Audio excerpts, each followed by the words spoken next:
Every day is a Wednesday, my dudes, when Zelda frog lore is involved. New frog lore just dropped, and all your froggy enthusiasm from the last frog lore video has inspired me to address some lore I missed, update some fun facts, and then bust into echoes of wisdom. It's frog lore galore, baby, let's do this!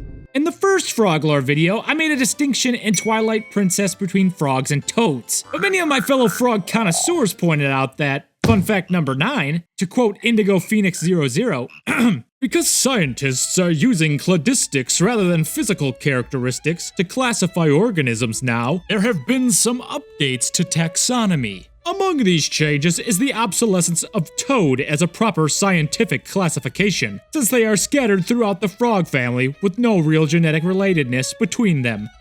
Long story short, all toads are frogs. Neat! With that in our back pocket, let's move on to some lore I originally left out, but would like to add here, as you'll see, for good reason. The first is in regards to Majora's Mask and the Zora. Even an amateur frog connoisseur could tell you the Zora aren't frogs, but some sort of human-fish hybrid like an inverted aquatic centaur. Anywho, their gelatinous little eggs, stolen away by the Gerudo pirates, certainly resemble other gelatinous egg masses that I'd still argue could just be fish eggs, except for a crucial feature. Once returned from Pinnacle Rock in the Pirate Fortress to the Marine Research Lab, the eggs hatch and become musical notes from which Link learns the new wave bossa nova. How this is relevant, and why I inevitably included it, is fun fact number 10. The concept of the Zora hatchlings appears to be based on the Japanese word otamajakushi, which in Japanese can mean either musical note or tadpole, like otamamon, hence their inclusion. Side fun fact, bossa nova is a Brazilian style of music. Shout out to all my Brazilian viewers, which literally translated from Portuguese means new wave. So the new wave bossa nova is the new wave, new wave. Speaking of Twilight Princess, remember the Deku Toad and its real-life nightmarish counterpart, the Suriname Toad? Well, an inquisitive viewer dug a bit deeper into the Suriname Toad. As Liz D3243 describes, basically, the frog mom grows a soft extra membrane on her back when she lays her eggs. And then she sticks the eggs to it so she can carry them around while they're growing. The eggs sink in a little ways so they're secure, but the dents they make aren't actually holes in the frog mom's skin, just dents in the soft membrane. When they wiggle out, it's more akin to trying to climb out of a really squishy couch. Then the frog mom sheds the membrane once the babies are hatched. Moral of the story? As Liz D3243 put it, learning more about it actually made it freak me out less. Frogtastic!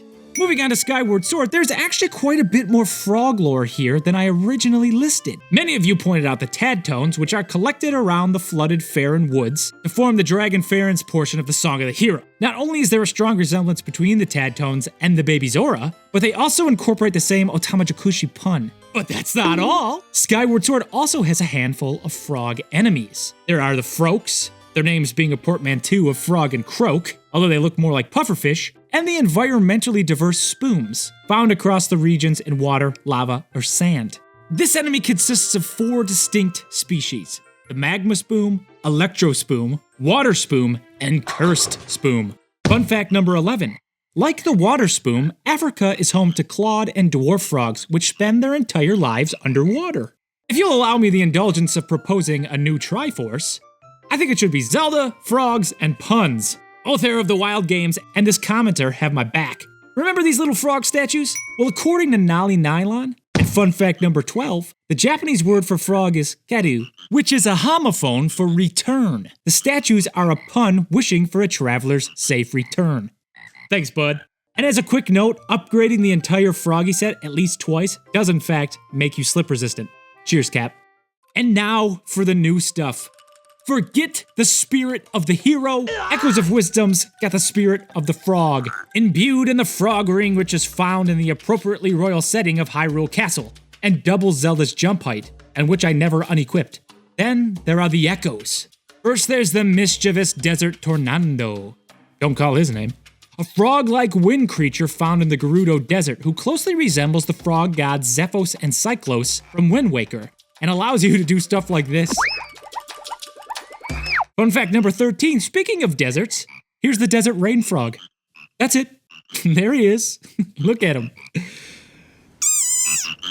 Next is the Ripatoon, an amphibious crooner with golden croaks, which are used to lure unsuspecting enemies. Because I'd be hard-pressed to pick a favorite frog call, fun fact number 14 is about the Koki frog, a Puerto Rican species considered to be the loudest in the world, whose name is an onomatopoeia of the sound it makes, which has been measured between 80 and 90 decibels, the equivalent of a busy street with heavy traffic, or an old vacuum cleaner. And finally, there's the Dripatoon, a creature whose croaking makes rain fall. Though a wetland in name, the Faron wetlands are most visually similar to a tropical rainforest, like the Amazon, which, fun fact number 15, is home to over 1,000 species of frogs.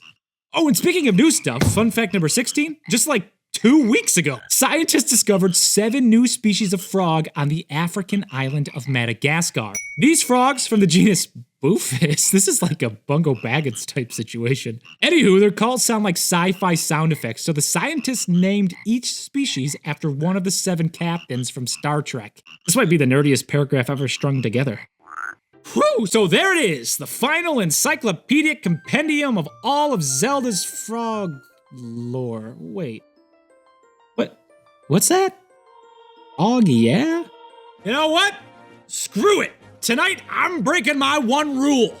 The Zelda spin-off game, Age of Calamity, Impa, Giant Frog, Frog Yeah Brother.